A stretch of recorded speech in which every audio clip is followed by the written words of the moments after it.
Hello, welcome. It's an honor to be here with all of you and having great minds with lots of maverick energy around to try and make a change. I really believe that cannabis medicine calls for an evolution in how we practice healthcare. It's no longer about seeking and destroying the enemy with drugs. It's about how can we use medical cannabis to remove the barriers to health so that the body can bring its own self back into balance and healing. And for me, the work that I do with PTSD started about 20 years ago with refugees in Canada, and now more recently it's been with medical cannabis and veterans.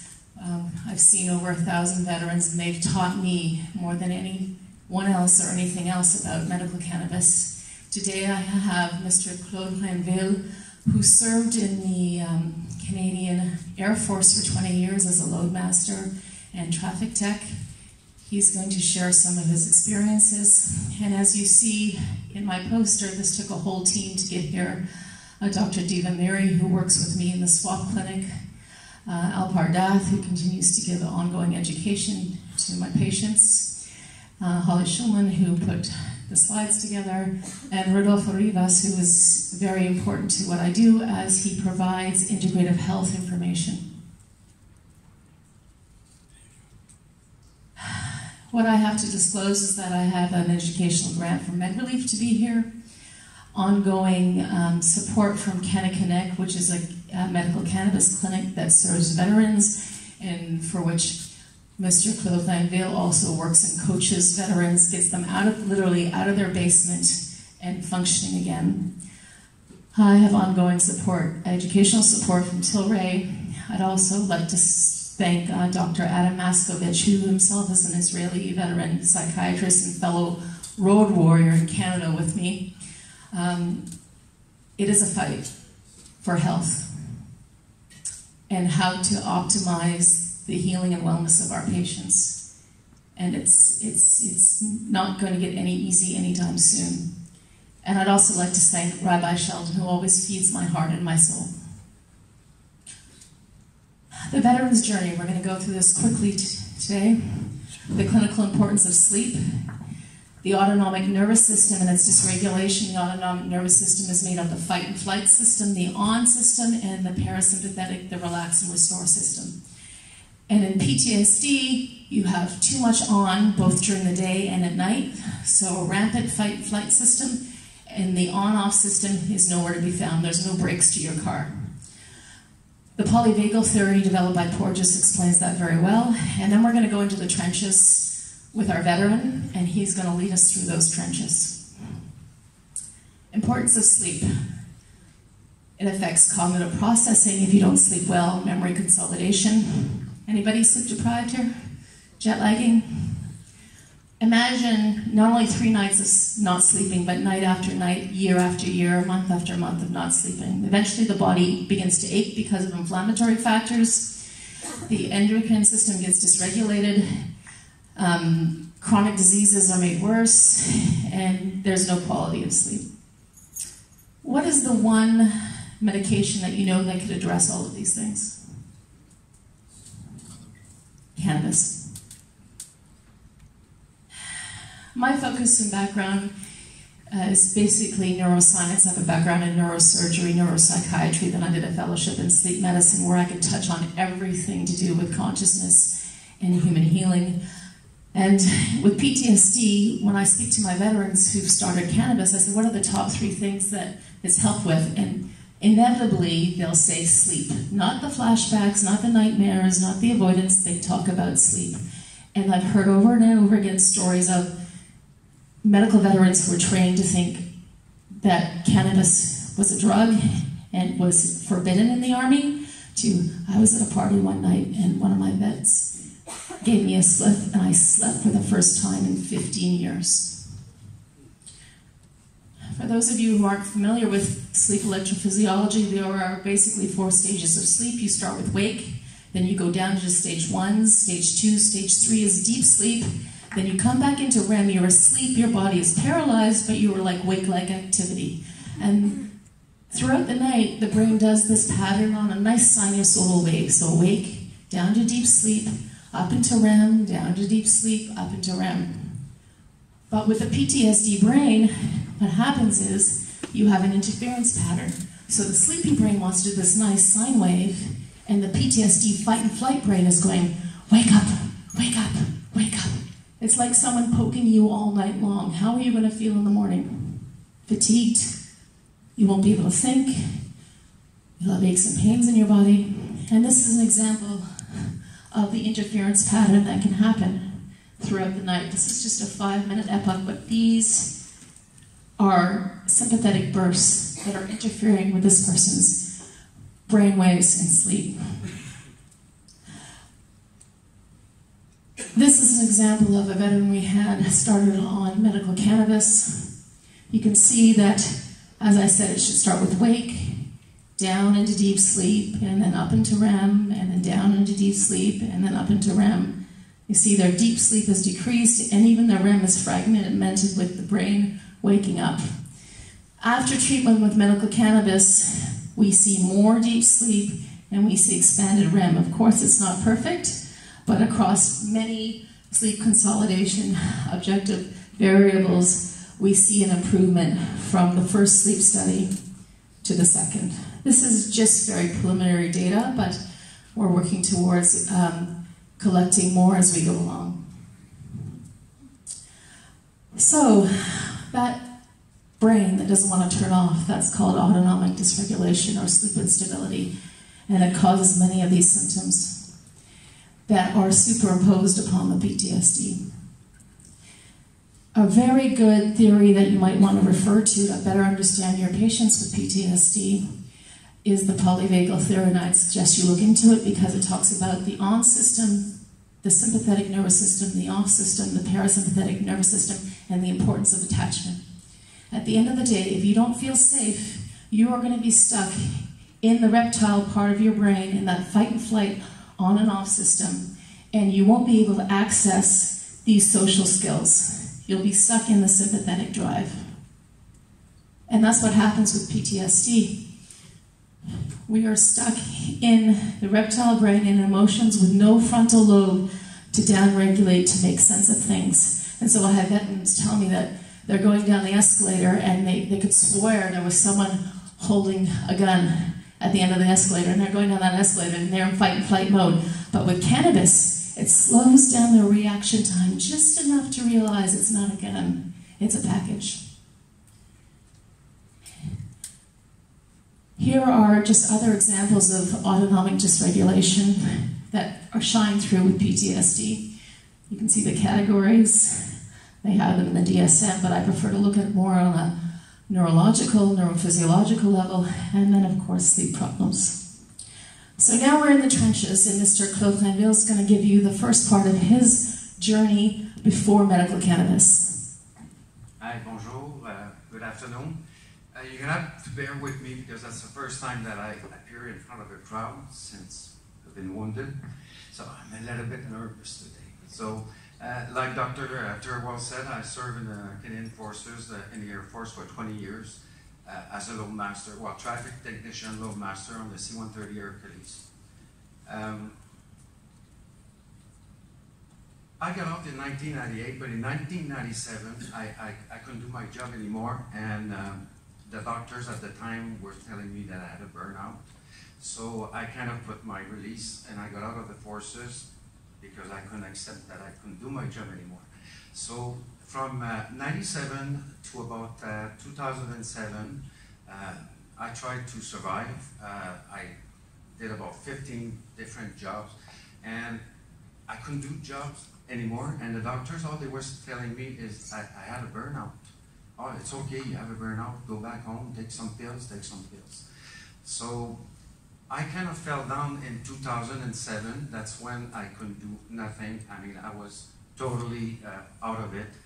And even at that time, I was taken by Veterans Affairs Canada, which at that time, they diagnosed me with PTSD. So for 9 years, I didn't know what I had. And in 2007, I started treatments with psychiatrists in the system, which they kept changing my pills every 6 weeks without knowing how to really treat veterans with PTSD. In 2015, so you're looking at 18 years later, I was facing with, I was a total zombie. I was drooling with the pills, and I had to make a decision. I didn't want to live anymore.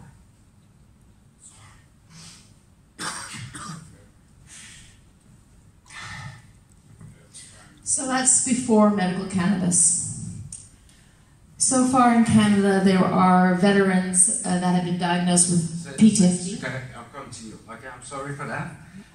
So in 2015, I made the decision to live, so I quit all my pills cold turkey. Let me tell you that for a month, 2 months, I was shaking in my bed after 18 years.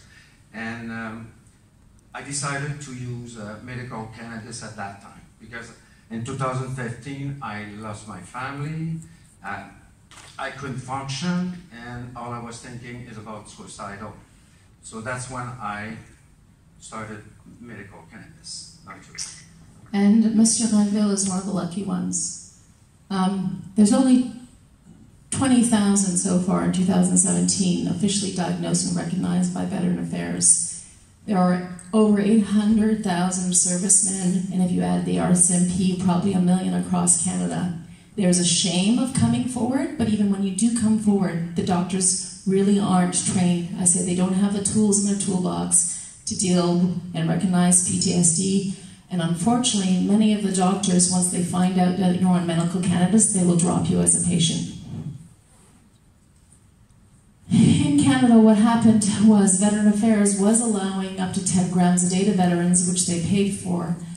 But because of the lack of research, in November 22nd, 2016, they announced they would no longer pay for the 10 grams, and a veteran could not have access to more than 3 grams unless they were given a special assessment by a specialist, a psychiatrist or a pain specialist like myself, that gave a rationale for them to have more than 3 grams. What I'm finding in the practice and the veterans that I've interviewed, usually between 6 and 8 grams is the sweet spot, and yes, 10 is excessive.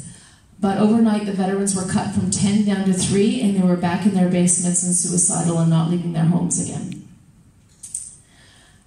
And this is what they said to me when I first talked to them: cannabis gave me my life back.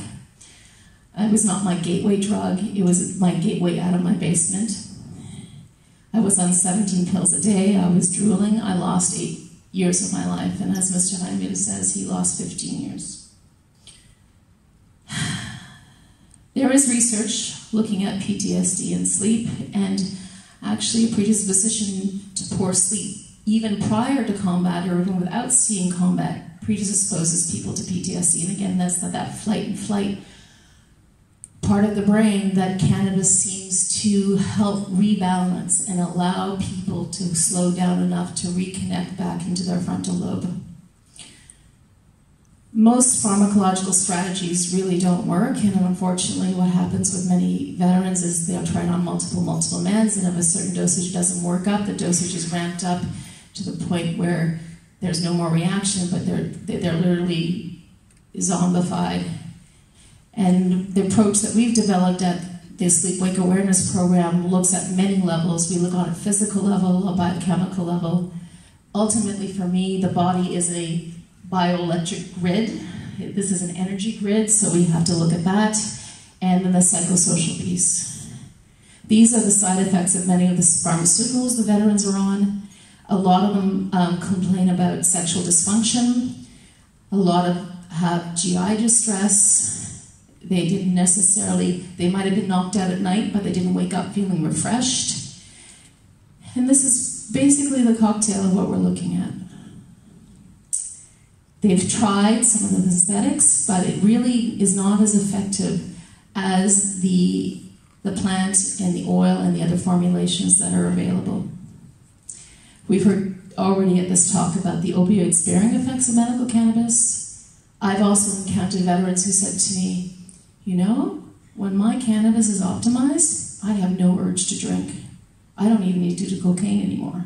Not that all of them were on illicit drugs, but for many of them, this is how they coped, drinking. And when we were cut down to 3 grams, guess which coping mechanism came back out? The drinking again, so they could at least sleep and have some peace, but also to the isolation of hiding away. This is just some very preliminary data from all the people that we've seen, but as you can see, in terms of the different formulations that they use, they'll use oils, they'll vaporize and smoke, they'll use edibles. Many of my veterans will start in the morning with a CBD oil, and on top of that, they'll vaporize the sativa, and they'll microdose the CBD oil throughout the day to keep pain and anxiety with a manageable level. And the sativa will help them with focus and concentration and give them a bit of pep so they're not depressed in their bed.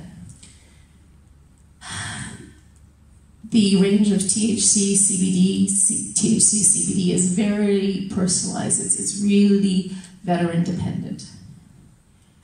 And out of 129 veterans, you have to look at what their daily gram dosage is. This is just the 129 that we've seen over 2018 who actually were able to fill out the paperwork, because that's another challenge with PTSD. We see that one of the sweet spots is about 5 grams a day, and then up to even 10. Now here's an example of 2 veterans, Veteran X and Veteran Y, who are on very simple regimens. And the regimens can be very simple like this, and then become quite complicated. So Veteran X, in terms of the strains that he uses U-luminarium throughout most of the day, which is a hybrid. And then in the evening, he'll use Aranelmog, which is an indica that will help him sleep. And it also has a higher THC at 28%.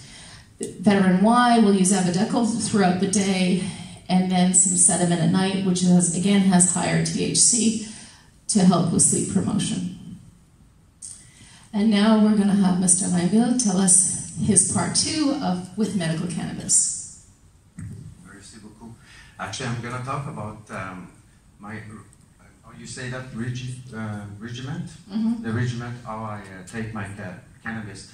In 2015, when I decided to quit my pills and go in the medical cannabis world, well, as most know, you're all here to learn about cannabis. Well, in Canada at that time, doctors, and to this day, they don't really know how to treat a patient with cannabis.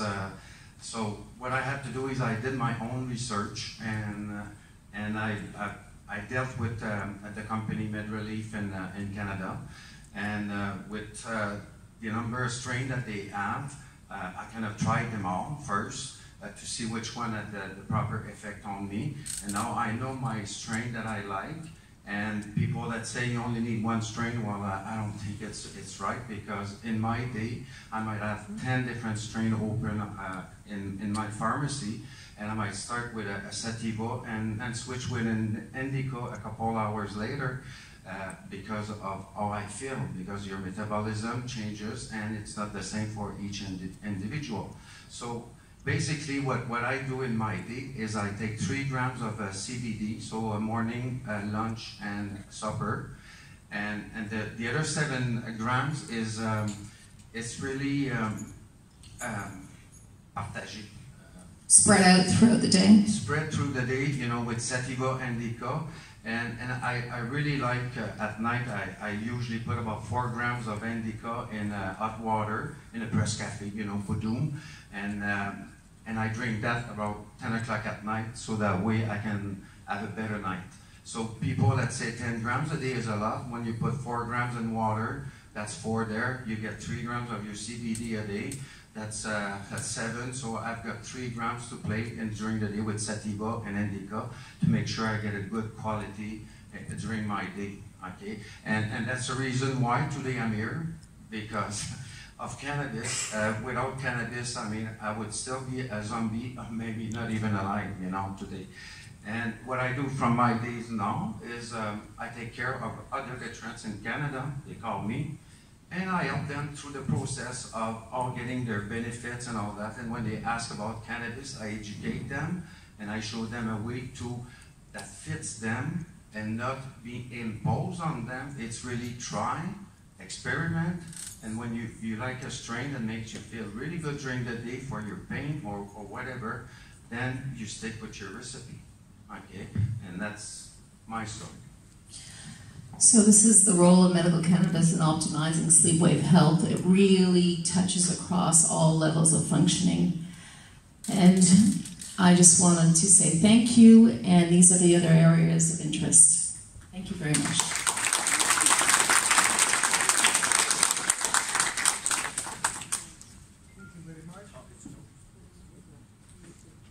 Thank you very much for such a wonderful presentation. I hope we will have a couple of minutes after the session for discussion. Please keep it because